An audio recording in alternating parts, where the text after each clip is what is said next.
So I wanted to get all of us together today because I wanted to talk about the issue on unifying the domain verification experience. We've been discussing it for a while. There was some recent movement on it. I think, Eric, you have a wizard that was going through, or was it the DAS pages that had the wizard that was needed to change? It is on the pages side, but that was something that incubation engineering worked on. It wasn't actually coming from the editor group. Okay. I think so the main concern that I had was I wanted to make sure that I understood the functional requirements for both environments, so the DAS and the pages, and what those UI screens look like. I was having trouble accessing them because I was telling the group earlier before you joined, Eric, is that I couldn't find the pages example that I had because I don't remember where I set up that environment. And it's one of those features where if you don't set it up, you're not going to see it. So it's gone into the ether, sadly. But yeah, I mean, if you're familiar with it, that would be, alleviate the problem where I don't have to show it specifically.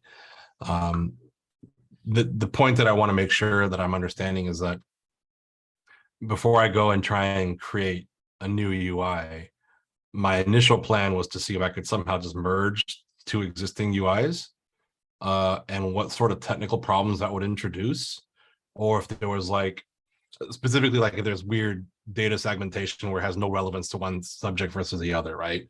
So do you need to have that some way broken up for some reason, or is there some way we can kind of merge it, even though they may not be logically associated, or if that's not really the concern? So I'm curious from your two perspectives, looking at the screens, would it make sense to merge them, just basically put the two on top of each other, or is there much more fine detail work that needs to be done?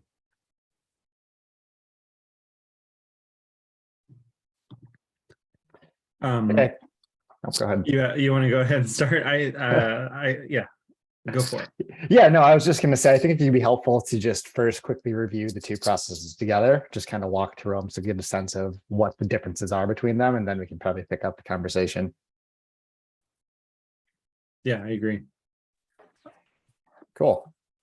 If you'd like, I'm happy to quickly walk you through the DAS domain verification process. Yeah, that'd be great.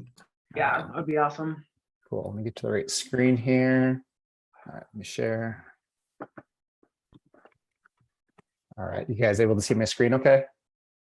Yep. Yep. Okay, you should see the DAS profile library. So basically DAS can only be configured within a project right now. And when you're setting up DAS, you essentially have a sense of two different profile types. So you have your scanner profile, which is how the scanner itself works. And then you have your site profiles. And this is essentially around the target that you're looking to scan. And this is where domain verification comes through. So when you're creating a new site profile, there's actually no verification or validation process within this right here. Users can come in, add their own specific target URL and create their site. The validation process itself actually comes after the fact currently, where once you create your site profile, you can then go through this validation process where it's basically done within this modal, where you have your three different options. So you can choose text file, header file, or meta tag. And then based on your option here, you have your step 2 to kind of walk users through that. And then basically you'd go through, add that to wherever it is in your site. So if you choose text file, for instance, you would just upload that to your repository and then update where that is within your domain. And then you'd click on the validation process, and the rest of that sort of happens in the background. I think it uses a pipeline to go through and do the validation itself. And basically what it looks like is once it's validated, this validation status will be flipped over to validated. And if it were to fail, for instance, if I were just to say, hit this, you can see it happening in real time, sort of. And I think it takes a couple minutes to run through the pipeline, but then it will come back with either failed or validated. So the validate isn't actually, it's not like a save button or something. It's a next step, but then it saves the details and throws it in this table, closes the modal, and then the process goes on in the background and then returns passed or failed. Exactly. Yep. So the validation modal sort of serves two purposes. It's where you get the information to start the validation process, and then you'd go somewhere else to add this information to your site. And then once you've added that, you come back and then you click on the validate process, and it goes through and runs the pipeline to do the validation. And so currently you can only validate sites from this DAS profile library, which is sort of buried down into the security configuration architecture. Eventually, we're looking to expose this on sort of the main configuration pages too, where we have these cards for your profiles. And we're essentially looking to pull the validation process directly into it as well, where you can validate within the context of creating and configuring your scanners instead of having to go to this nested site profile library to do so. And that whole process currently, we're just thinking of leveraging this same modal that we have here. And users would just be able to, sorry, I got a lot of tabs, click on this validate action and just kind of to open up that modal and go through that process. So Michael, this is me knowing nothing about DAS. So Yeah. can you, so I'm just trying to think, these URLs that they're verifying via your process. Yep. The use case around that, would that be like, I work for whatever software company, this is my software product that lives at this URL, I'm running a test on them, is that right? Yeah, exactly. And so what we're really looking to do is we're looking for people or whoever's trying to scan a site to validate that they own the site in order to run an active security scan against that could potentially harm the site.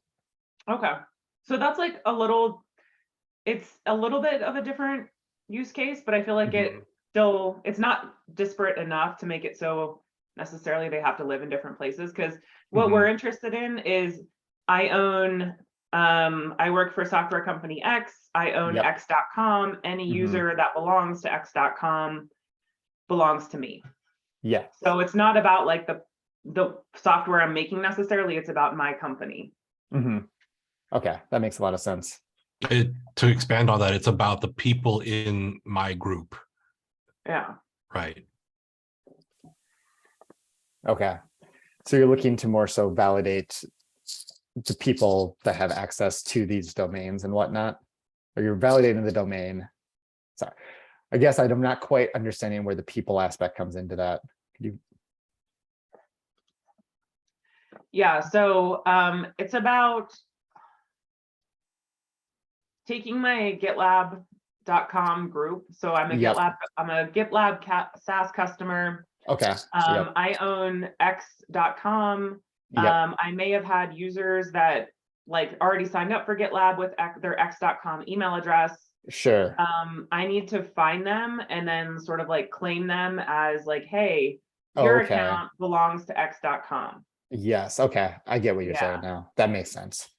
Thank you. So that's kind of like our persona we're serving with this is like admins who want to make sure that all users who have the X.com email address, they are my enterprise users and they belong to me. Okay. So you're validating that you own the site, so then you can pull and have access to the users. You can pull them all into one area. Okay, that makes sense. So yeah, definitely a different use case than what DAST is doing for validation. But the fact that we need to prove we own the domain is what we do have in common.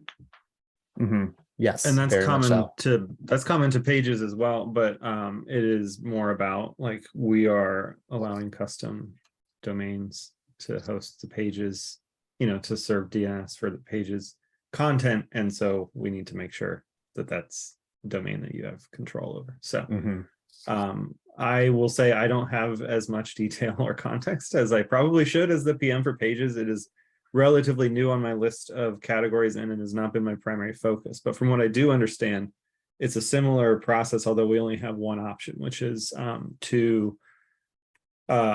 we provide basically a verification code and you put that on your domain in a text file or a text record.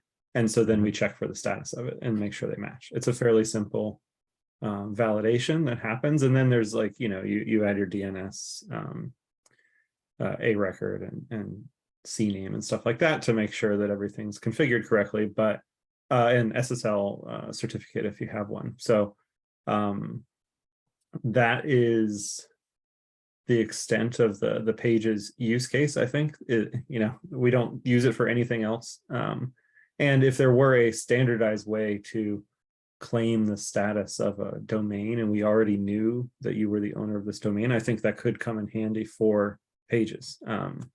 Then we could have a separate, a separate UI around managing your CNAME and your SSL certificate, things like that. So I think like the question that's in my mind is that, is there a way to unify those processes where Dast hit that validate button and something happened or was set up first versus manually uploading a text file and then, checking your the URL and waiting for it to validate? Is there some way that process can be unified between the two, or does one have a better process than the other that we could use?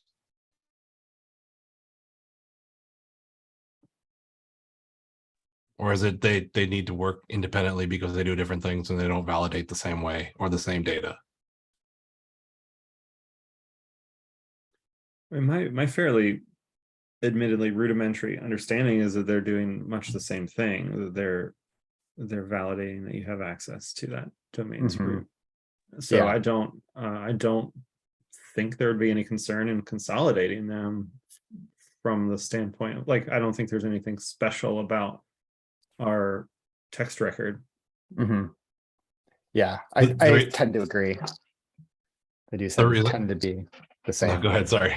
No, you're fine. Go ahead, Daniel. The reason I asked is because if that's the case, then like, would it make sense to say we're going to get rid of one process and move to one process and just use Dast in this case because it seems like it's the more complicated process? But does that rule out or break something in pages or prevent us in auth to do something what we need in terms of returning validation to claim our user membership? So that's the reason I kind of ask, is there a unifying process on the back end in GitLab, or is it irrelevant one way or the other? The Dast process seems more complicated. And I think my question is, would it make sense to somehow connect pages validation to that process and then the auth process piggyback off that, since that's the more complicated involved process, and that would take some of this work having to re-engineer everything or rethink of everything, and by reducing the variable by saying, well, we're not going to do it this way anymore, we're not going to use standardize the Dast process, and that checks all the boxes for pages and authorization. Yeah, definitely from my perspective. I mean, I can't speak from like a back-end engineering perspective or anything like that, but I think there's a lot of benefit in sort of standardizing in the same pattern for validation. So that way, when you experience it in one part of the product, it's still very, very similar to how you experience it in another part. Yeah, and that was the reason I wanted to get this meeting or this whole process started. Is like, I don't want to make another iteration of this. Yes. And then also, if there's one process that's not really utilized or fleshed out or complicated as the other, perhaps that one can be removed or deleted from the environment in favor of the other one being the standard way of doing it. So that was my question, is what is the complexity involved between the two? Is there a way to unify that complexity? Is that not really a concern, and we can then connect the processes on the back end to serve both needs, or all three needs in our case now, if we just conform to one standard now? I'd say on the pages side, I'll have to follow up with the backend engineer and make sure, but I would imagine that it would be sufficient to just store essentially a Boolean, like, is this domain verified or not, right? Like, we're not necessarily, we don't need to own that whole workflow within the pages experience. And if in our flow for domain verification, we opened up a modal that was shared between the two, or rerouted to a new like section that's just about managing domains between the three groups, then I'm not to jump to solutions, but just thinking through the experience, I think consolidating would make a lot of sense. And then we can just have the UI around managing your DNS and SSL on a already verified domain. I will verify my understanding after the meeting, but I can't imagine that. And I know that it's something that we do on a recurring basis. I think there's a job that runs maybe intermittently on a schedule, or I don't know how often, but we just make sure you still have access to that domain every once in a while. Yeah, that makes sense. And I'm trying to at least think of it, what the process would be for authorization. And for us, Hannah, please correct me, but I think based off of that process, we don't necessarily need the actual validation front end to do anything apart from what it's already doing. There's nothing that we are adding to it apart from a backend query that then says, okay, every email address with this domain that has been validated now falls under ownership of a group. So I don't think there's anything on the front end that has to be done for authorization and authentication. Do you think? Yeah, So? I agree. I think like what Michael showed us with like those 3 different ways of verifying a domain, that would be more than enough to cover our use case. Like, as long as we get that Boolean value that says, yes, this has been verified, that's really all we care about as well. How they do that, we could probably, if we were creating this from scratch, our MVC would just be one of those, but like we already have 3. So, and Pages uses the same 3, is that right? We New just method? use the text record. Okay. Michael, do you know for DAS, like how much between those 3, is there one that's used much more often than the others? No, unfortunately, I don't know. I suspect Okay. it's largely the text file, but I think you'd have to reach out to Derek on that one. Okay. So it sounds like just from the next steps, Eric, to clarify any sort of technical constraint on deleting the Pages interface and just connecting it to the back end of DAST's process, but maybe having like a pointer page or something, or some duplicate UI. I don't know if I want to duplicate the UI because that would be weird and problematic, but I also don't want to tell people, oh, this page where you used to do everything for X amount of time has now disappeared. You have to go some other place to find it. That's my next big concern, is making sure that everyone understands that this is now a unified process and not individually by 3 different places. Mm-hmm. I want to do try and query and see how many domains also may get verified, like on the extreme level, like, because if we're managing this for like 100 domains or something like that, that could be a little tedious if it's not located within the same flow. But the other wrinkle that I will follow up with is we are investigating moving Pages traffic for SaaS behind a CDN, which will change a little bit how we route custom domains. But I believe the verification of it won't be impacted. I'll verify that with the engineers. Make sure that doesn't complicate things any further.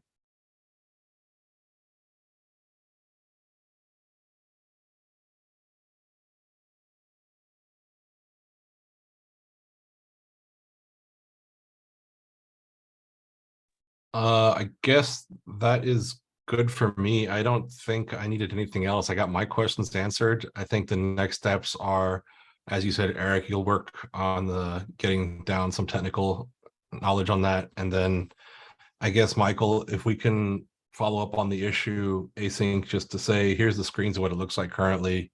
Sure. If we were to include anything specific to Pages, would it make sense to add it in this particular location? If at all, if we can just do it technically in the back end by saying what you have already is sufficient and we can just make back end queries. The next step would be, where does it want to live on the front end for users to touch? And what's that solution look like? Yeah, that sounds like a good plan to me.